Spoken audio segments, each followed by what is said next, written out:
Welcome to Kenyan Historian once again. Now let's talk about the Mau Mau story. How was Mau Mau structured? It was not just some people disgruntled and running around wildly. It does appear as if there was very careful thinking. And yes, there were some surprises here and there, but the process was itself carefully done. And the question, who did or did not do what? There are stories that some people started collecting arms from some other place by 1948. You read some of the handing over reports, annual reports of districts, commissioners, and they'll be talking about some, maybe 1947, they say there's something, the word Mau Mau starts appearing. There's something, we really don't know what's going, but there's something which is not very good is taking place. There's the political dimension of it, of which Kenyatta became the champion. Yeah? The face. Yeah, the face of it. Once he returned from England in 1946, Kenyatta was a showman. He kissed the ground to show that he's back. People. But he did mobilize the country. And among his greatest recruits was one called Jaramogi Oginga Odinga, who had funny ideas about independence, being to get very rich. And then he said, no, that's not the way you do things. You get political power. And once you have political power, then you can do things. And Jaramogi wrote, said that he became Kenyatta's disciple in politics in that. So those are a different task.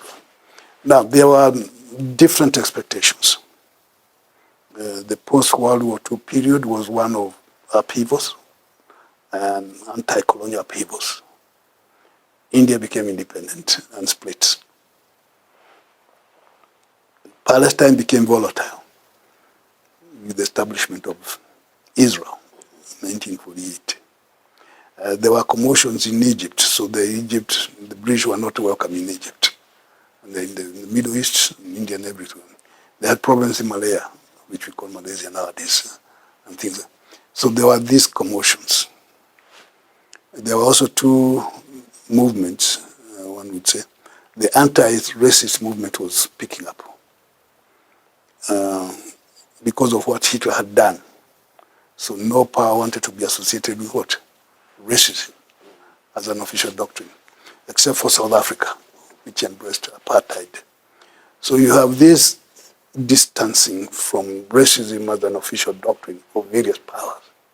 And when you go to the United States, they had a problem, they call it the Negro problem or whatever. So the mood, anti-racism, and it goes together with anti-colonialism. Yes. So the feeling was that, and then the United Nations became a good forum for doing this thing. So when some things happened in West Africa with the Kwame Nkrumah in the Gold Coast, which became Ghana, and Nigeria, it was excused. See, that can happen there. But it cannot happen in white settler colonies, of which Kenya, as they called it, was number one. Then you had Rhodesia and South Africa. They even talked about white Pan-Africanism, uniting the settler colonies, white settler colonies, and call it their version of Pan-Africanism. So there was that feeling that settler colonies were safe from some of these agitation. Now, that being the case, then they could entrench themselves here. And Ernest Hemingway, I think, and others have written how they were behaving. Yeah? You are like a king here. Yeah? So two societies were developing, in fact, had been developing, the two attitudes. The white attitude was that this is safe for them. They can entrench here. Can even create big supplies, military supply depots in there. That's how they built Karahawa barracks. That's the supply, military supply for the empire. They even had some other thoughts. So that's one side. Then on the African side, those who come from the war, and they are mistreated, when they see white people being better treated and given what there is resentment, eh? And they've come from the war with a lot of experience. They've seen the white man killed. Yeah, they fought together and they saw cowards and heroes. These are just like us, and there's nothing special about them. Yeah. So the idea of the Mzungu being defeated. Supreme being left. And they also, during the war, there were also questions that were asked. The British said they are fighting Hitler for their own freedom. What are you fighting for? Huh? As an African. Yeah, what are you? You are already enslaved in the colony. So what are you? So questions were coming up, a lot of them. And when they returned, they got a lot of mistreatment instead of the favor. They were cheated, actually. And so the resentment is going, it does what? Increases, eh? And with that, you bring in the issue of the political operators, eh? Some of them had been in the war, others, like the Koinange family, Chief Koinange. Yes. They're pretty involved in some of these things.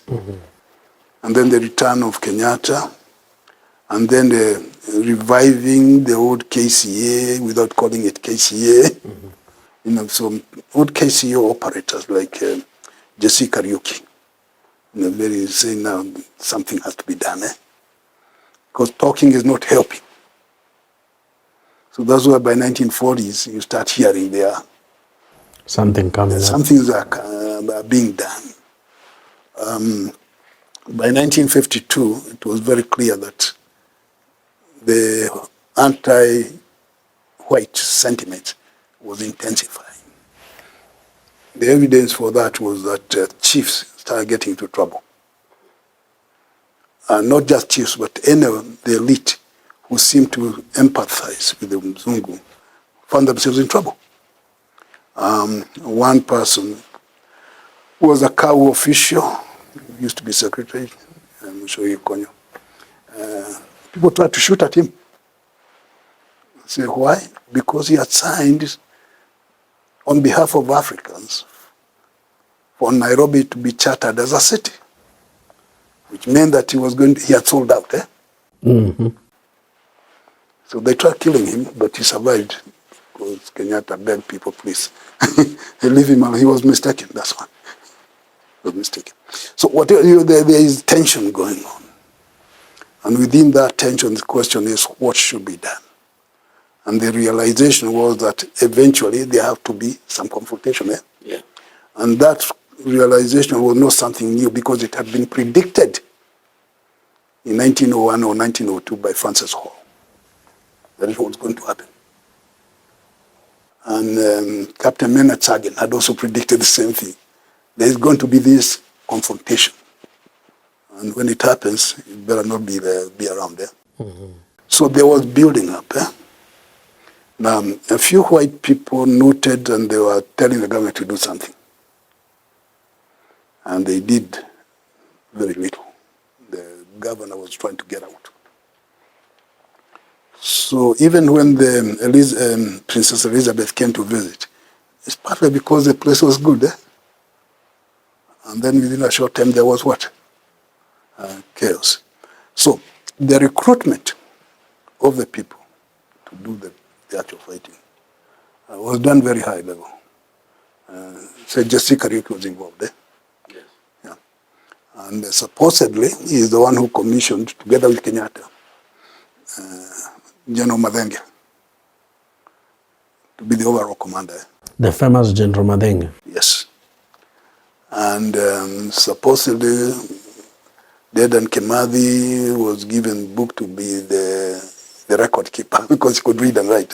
And so there were interactions, identifying people with military experience something to be now the what?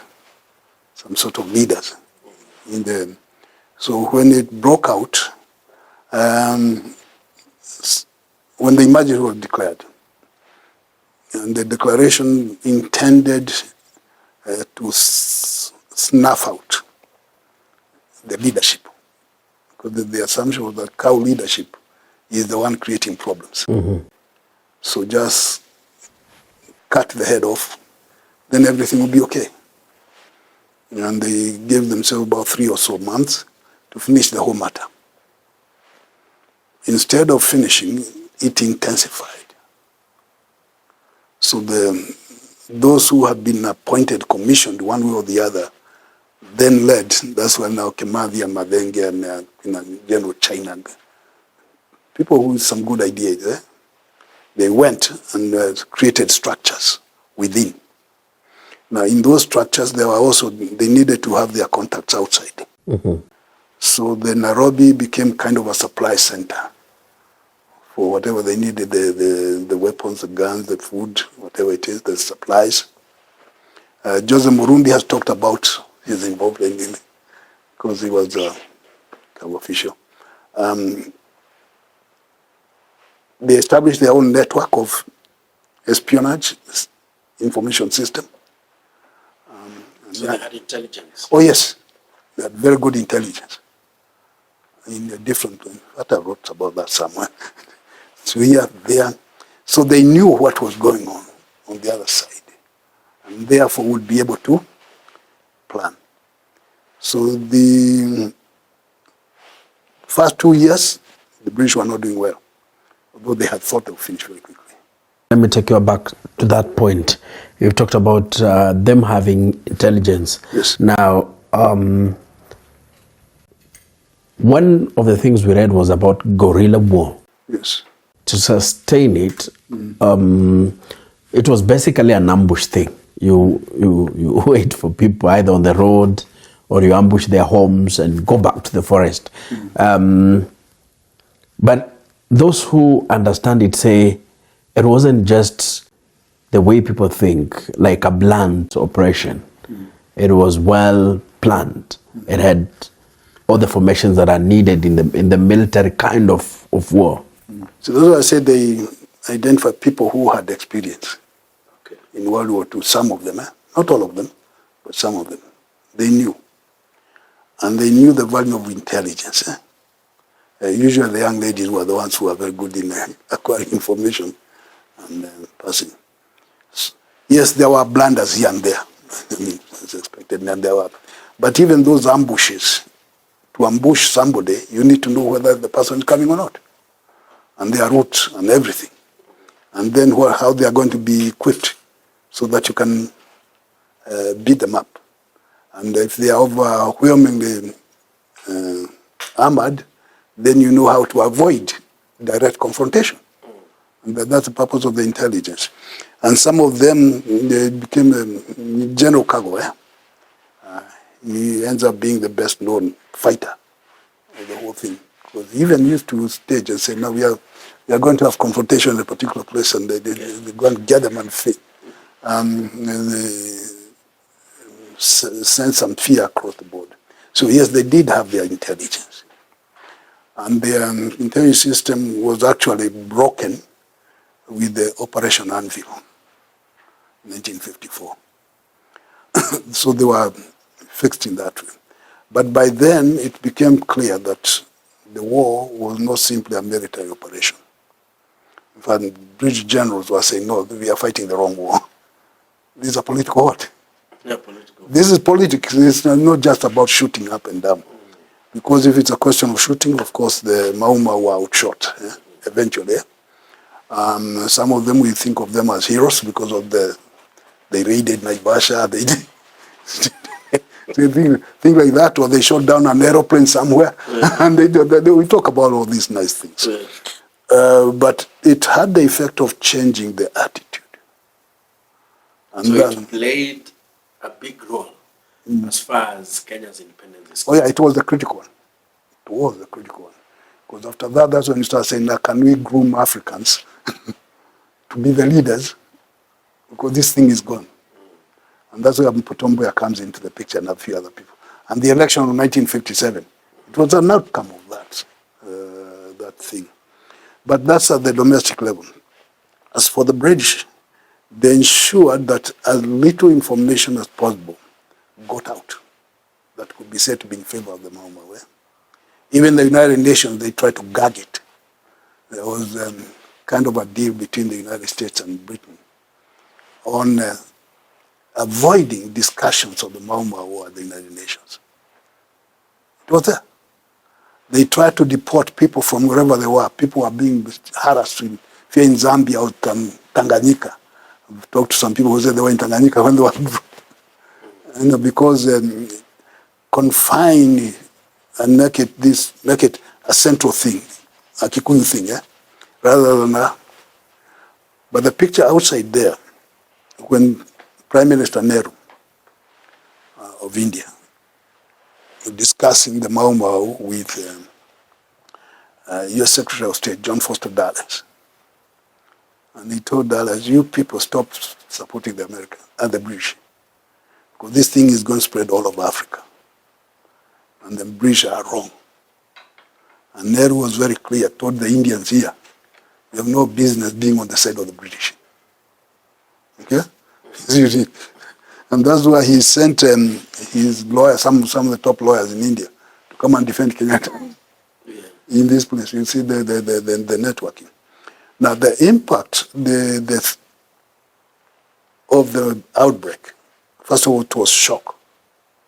And the picture was said they had created a picture of a very nice place where white people are safe and they can be like kings and all those things are being served by happy natives. And then this happens. So it was a shock. And the question was, how do the others react? Initially, the West supported Britain fully. It has that tendency. But as time passed, they said, wait a minute, something is wrong. It is also at that time that the US created two organizations. One is the African American Institute. I think it's still there. Yes. It's funded by the CIA. And its purpose was to identify bright Africans and send them to good schools so that when the time comes and there is independence, they'll be on the side of the West. They'll get side of the Americans. Yeah, that was the purpose. It's still, the other organization was the creation of the African Committee on African Affairs, mainly political and liberal operators. And that's where you get people like John Kennedy, you get the labor unions, George Minnie, and you get entertainers like Harry Belafonte, and activists like Martin Luther King. And so it was a liberal kind of organ tapping into people who are saying, now, this colonialism isn't going to end. But when it ends, we want the Africans to be on our side. So we befriend these Africans. Yeah. That's how Mboya came into that side. But even the US government itself was beginning to change, mainly because of pressure from particularly the black Americans. The US president at the time was Dwight D. Eisenhower.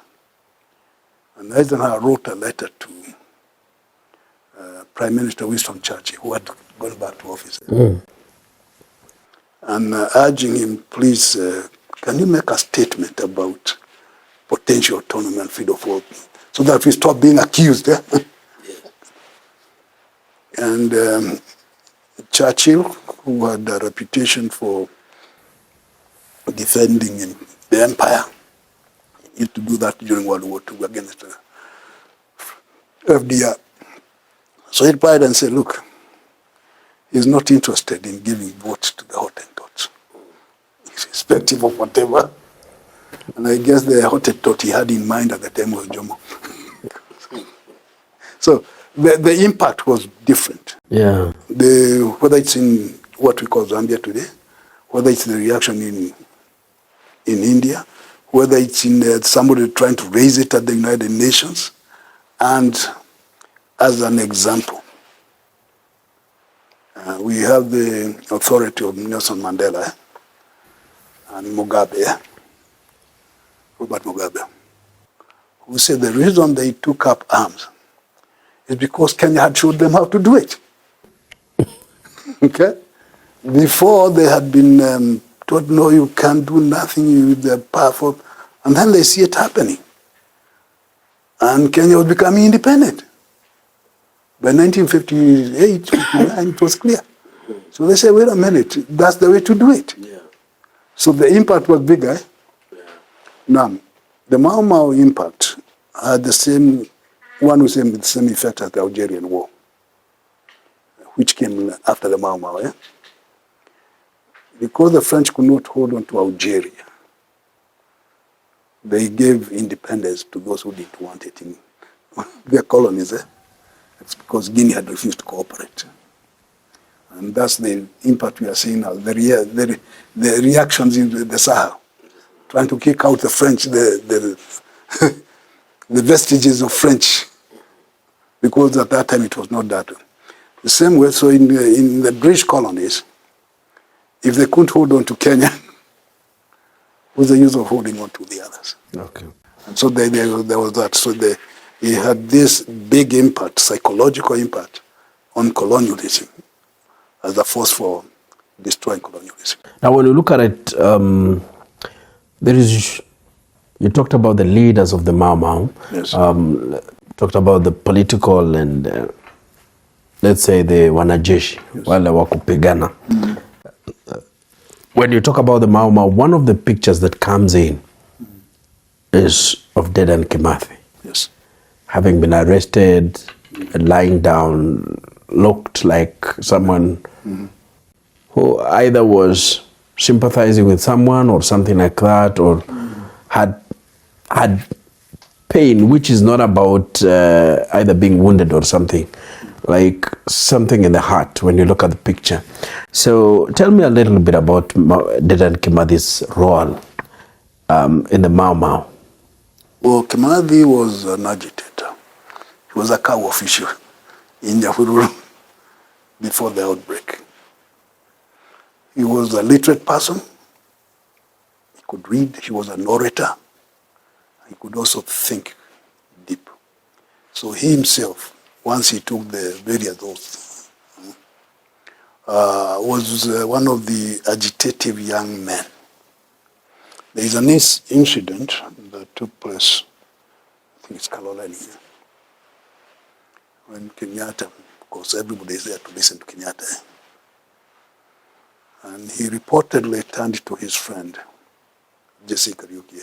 So I mentioned Jesse, yes. It's always there, mtu wa mkono, some things.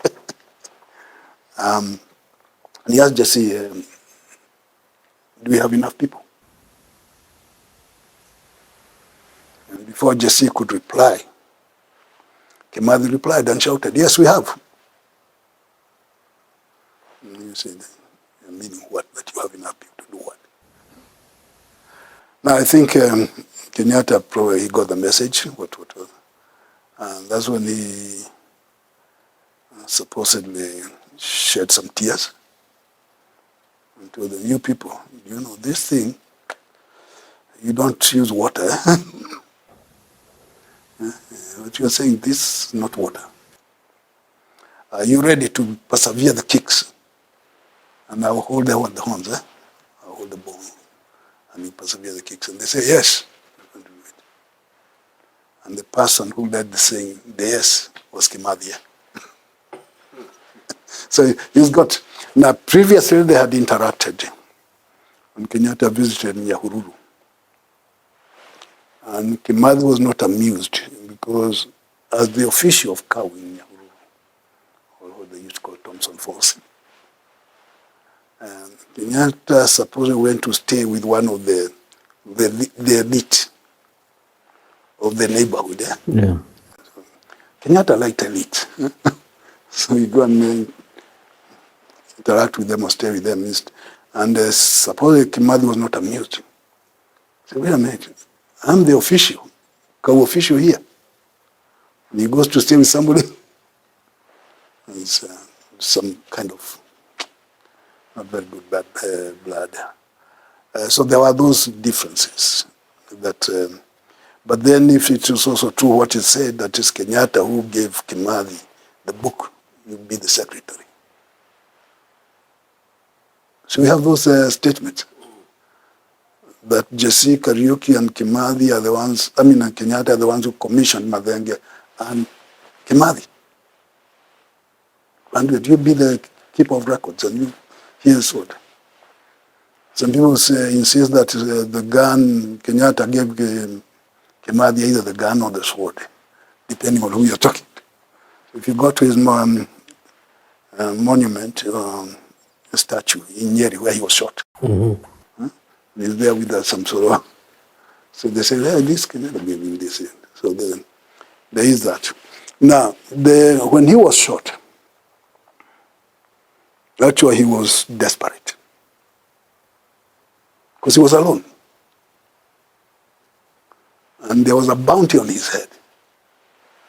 And you have these home guards, they say, hey, this man is kind of, they shot him. And they had fun now carrying him from where he, and they were put here, I think one of the fingers had been cut, so the evidence is the one. You see, and carried him, took him to the chief's camp, Mohoya's camp, where he was there for a few days for people to see him, and before he was transported. So yeah, by the time he was shot, he was alone. He did not have that big army. Of course, within the forest, there had been some differences, serious differences. Differences with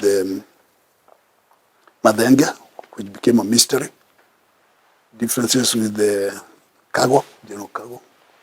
Differences with other people. But Kimathi had become a bigger-than-life myth because he was an orator. And he's the one who was writing letters, making this demand of this, this, and this, and this. And his stature grew up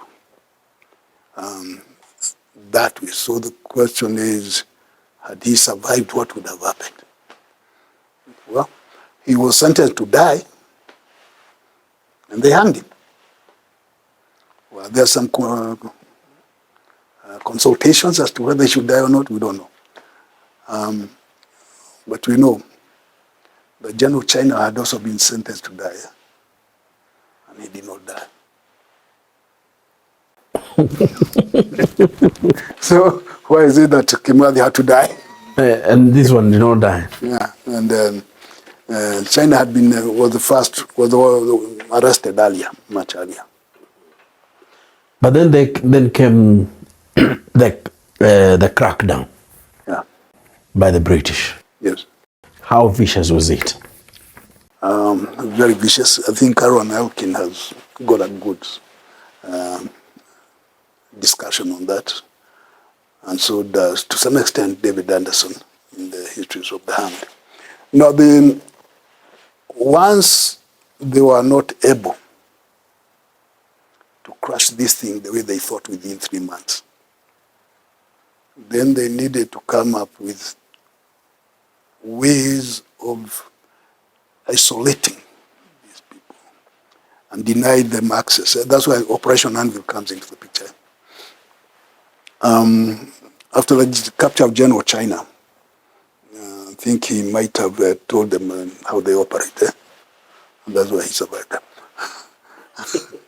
And it became clear that a lot of things were being done in Nairobi, the supplies. So the crackdown on Nairobi, moving everything, and send them to detention camps. And then you have these people that were calling the tokonia, the people wearing hoods, to identify that one is, that one is. So if they say you are one of them, they lock down. if they say you are clean, then you are the pipeline and all the things. So cutting the supply line and the communication system was, by 1954 was one of them. The other was now how these people get their supplies is so cut off in the village, in the rural areas. So the villagization thing, which was had people into some little places with roads and watchtowers, and then build some moat around the village with spikes, just in case you try to go, you fall into the So they did all those things. And the idea, that's the villagization thing, because that is become popular. So what it was an area to confine and torture people into conformity. And a lot of bad things happened. Some people became very good at grabbing other people's property, sometimes including wives. Their home guards. Yeah, they did. The idea was to break the spirit, and using various ways. Now, once they break the spirit, then it becomes easy to deal with the home guards to benefit. In fact, there was a policy: make sure that the home guards do well, because they're the ones who are going to schools, and the others be deprived of things. There was a statement was saying that the home guards were telling the relatives of the Mau Mau, those who were in detention, we are going to beat you now. And when independence comes, we shall beat you more. Okay? It was because they were getting all the privileges. So by late 50s, it was clear independence was coming, but they were still beating people. We shall beat you more when the independence comes. And so it was brutal. And I think Carol and Elkins has captured it fairly well, but not everything. We did some work some time ago where we came up with some things on what we call the survivors and the veterans. Those who had been in the forest and those who had been not in the forest, but they survived. They saw it. And maybe because of their age, the youth, they just... And they tell very interesting stories about what we call the Mau Mau Chronicles. So the torture, the atrocities were big. And some of the white people became fed up with the... one police commissioner resigned young. He said, this is nonsense. It's not. We are not supposed to be doing this. And he resigned. Others, like John Nottingham, who used to be a DO, he said, no, what's this? You're not supposed to just come from either Oxford or Cambridge with very ideals and then goes and say, this is what you're supposed to be doing. You know? Actually, when Kimathi was captured, Madenge's son was among those people who was informed, we've captured Kimathi. Yeah. So don't think whatever it is. So the attitude thing, some people became notorious and they became very rich. Others were just living in shame. Now, as time came, some people were forced to denounce in order to get out there. So you are supposed to say, wewe si Mungiki tena. Si Mau Mau. Sa Mungiki metoka hapa. Useme mimi si Mau Mau. You know, people were beaten up and they were maimed just by being told to say Kenyatta is a bad man. And they refused. So when they refused, they get beat. They lost their teeth. I know one or two. Unachapwa. Mpaka meno yote inatoka, anambia sema Kenyatta hapana, Kenyatta mzuri. You talk to to Kahengeri and say you wake up in the morning and they give you breakfast. Breakfast is whipping. So wamekula breakfast. So the torture was intense. Okay. To break the spirit. Some people, the so-called hardcore, refused to budge. And that's how you end up with the what? Hola massacre. They tried to cover up and it became public. And that's one, the survival of those tortures. That's actually what made J.M. Kariuki the famous man. Because he went through that and his book, Mau Mau Detainee, he talks about those things. It's one of the people who were literate and all those kind of things. So the atrocities committed, there was official policy to victimize people, official, and favor others. in the 1950s. I think I once wrote an article too about the origins of Kikuyu bashing, back to that those days, the official policies. You've talked about the camps. Yes. One of the camps was Uhuru Gardens. How was it supposed to, how did it work for the British, and how bad was it for the Africans? Well, it was, especially after the operation, Unveiled, it was kind of a holding place. As you screen out the bad people and the good people. And the real bad ones would then be sent to maybe Manyani or other places. It was some sort of a holding place. And of course, some people died there in the process of being held and being screened. They're being screened. Was inhuman? Of course. And then, well, there used to be an expression, whether true or not. The good ones are dead. So create a lot of good ones. Tell me something about the Lari massacre. Well, there was this Chief Luka who was said to be notorious in that area of Lari. And some of these people then organized to go and persuade him not to be that kind to the British. And some people were killed. Then the British came back and they also did their own thing. So it was a serious killing on both sides. But the publicity is, of course, the Mau Mau have killed people in the villages. There are so many people, so it is terrible. And yes, those who talk about it say, yes, it happened. And why did you do it? Because of the following.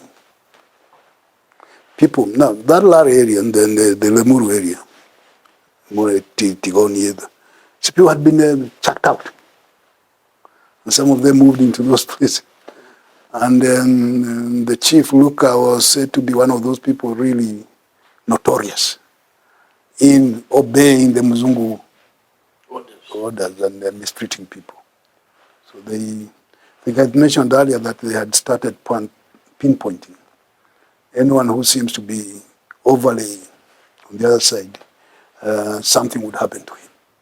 That's how Chief Waruhi died, because, and he became the official reason for the declaration of emergency, Waruhi wa Congo. So it did happen. And not many people want to talk about it in a positive way. But yes, they did happen. So, how bad was it from the look of things in terms of the death? Because I hear many people were killed there. Yes, many people, that's why it's a mass. More than 10 people died. And then more than 10 people dying at the time, just, being with the chief himself leading the...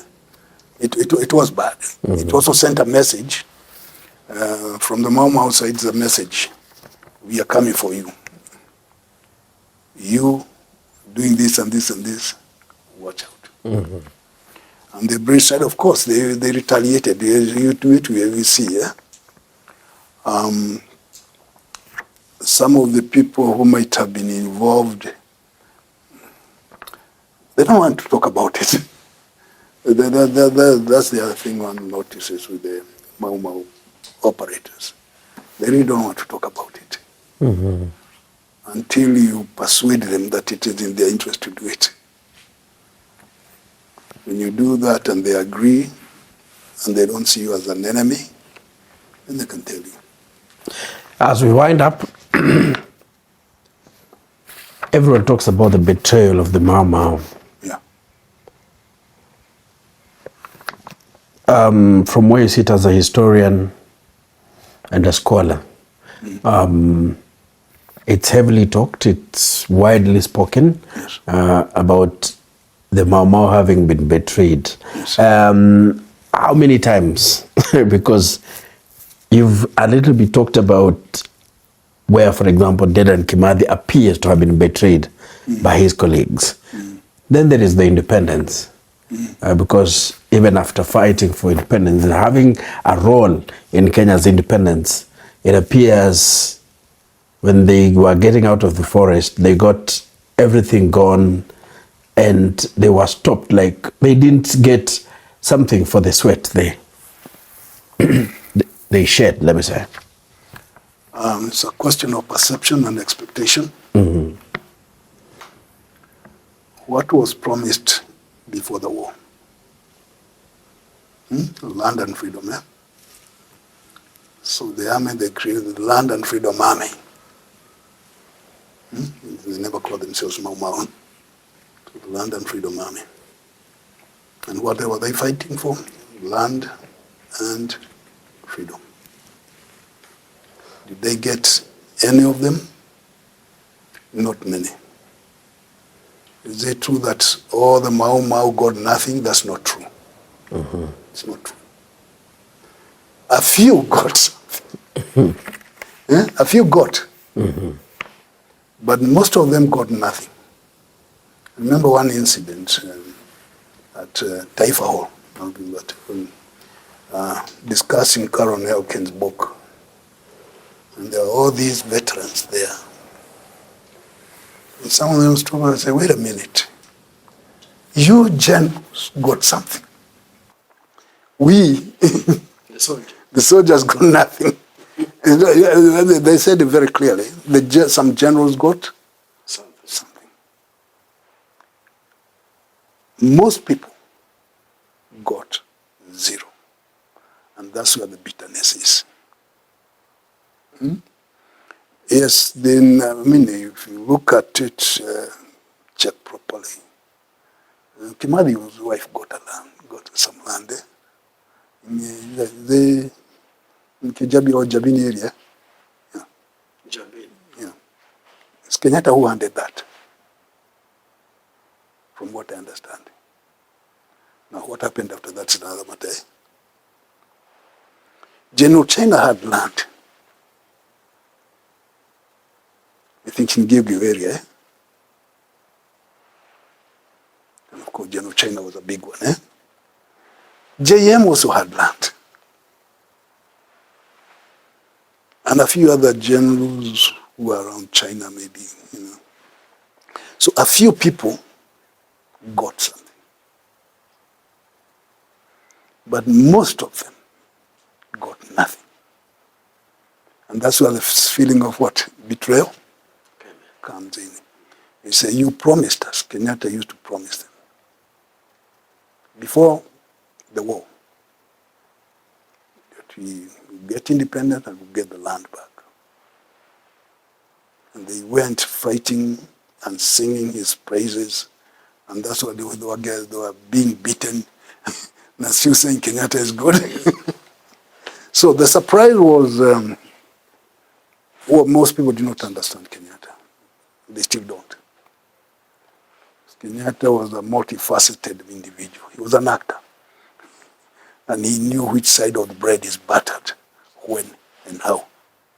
They knew what to say, where who? to say, and who to say. Yes, that one he knew. Yeah. To some of the British, when he was arrested, some people in Britain were furious. Say they know him. He's a good man. He cannot do this. So you are arresting him because he's an orator? In that case, why don't you arrest Winston Churchill? He's also an orator. He's also an orator. So he had defenders because he knew actually when he joined COW in 1947, he advised COW officials, make sure the people outside there know what you are doing. So that when the time comes, they will defend, they will be on your side, they will help. So you got some places, library, you'll find some COW documents in the 1940s. Are there? I asked one person, how come? And he said, Kenyatta told us to be doing that.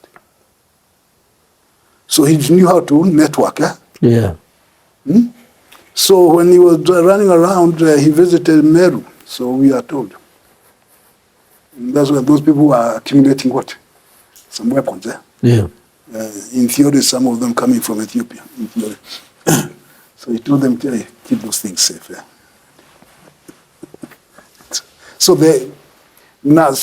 depending on who, the promises he was making to to the Africans was what? Land and what? And freedom. Freedom. And we are going to get it. Now, when he became president or prime minister, he had to confront that reality. What do? You made promises. But the reality of the moment made those promises difficult to fulfill. Yeah. I remember discussing with somebody and then how, suppose it happened. There is that famous, or is it infamous, meeting in Nakuru? With the white settlers. Yes. He also made promises. Yeah. Well, he went there to appease the settlers. And the question is, why was he doing that? Mm-hmm. And that's why you keep on connecting the international dynamics with the local situation. What was going on in the Congo in the first place? Congo never fought for independence. When it became independent, it became chaotic, with all those white people running away, and they ended up in Nairobi. And some problems in the Rwanda and Burundi, all those.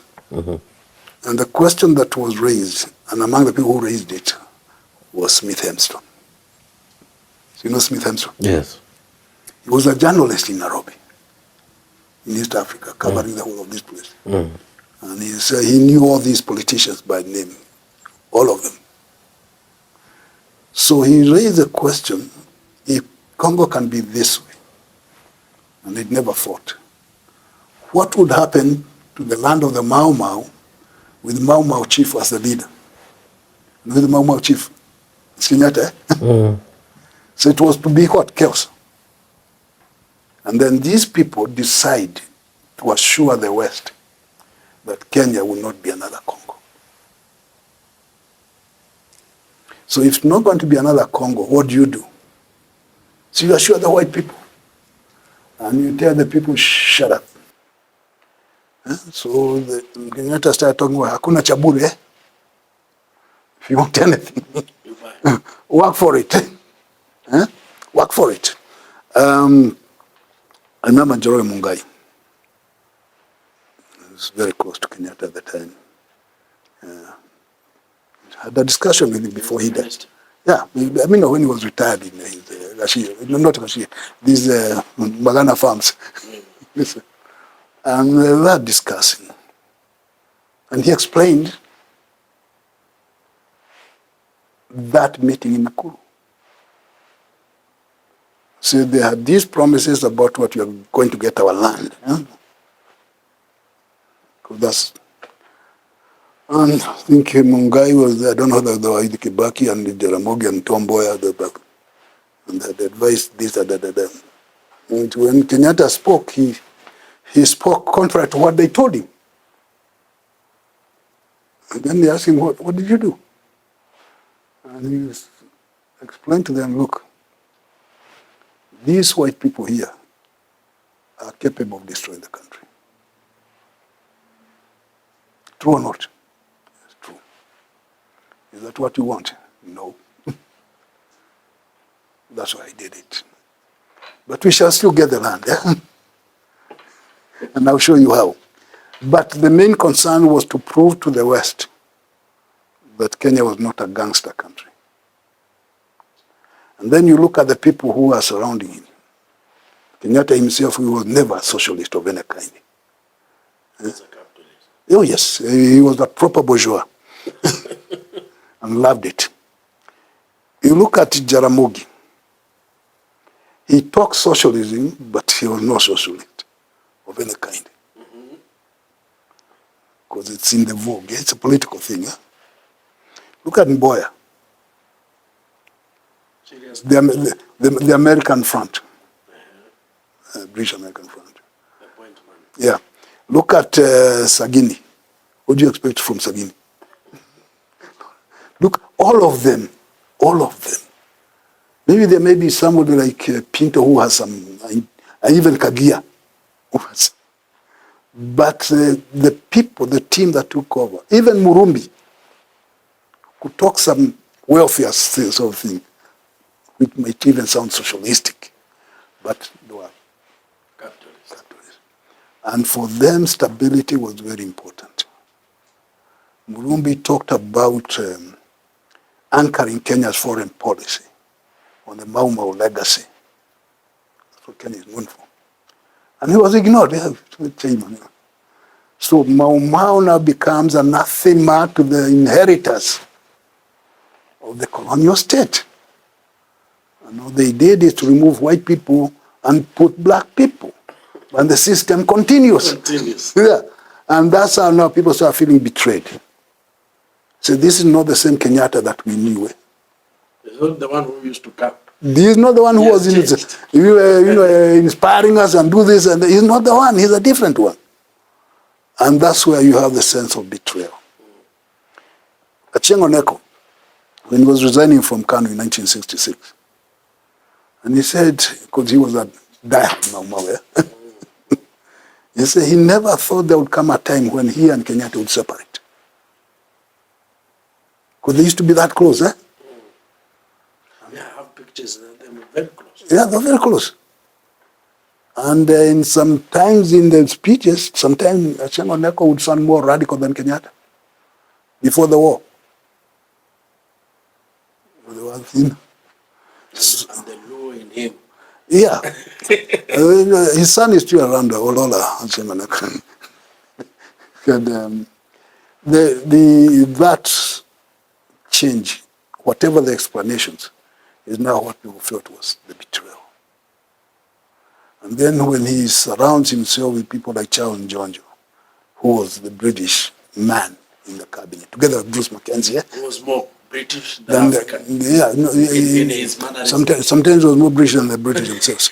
It's like Rishi Sunak today. So, and it was very clear that that this Kimathi story, it's a very interesting one.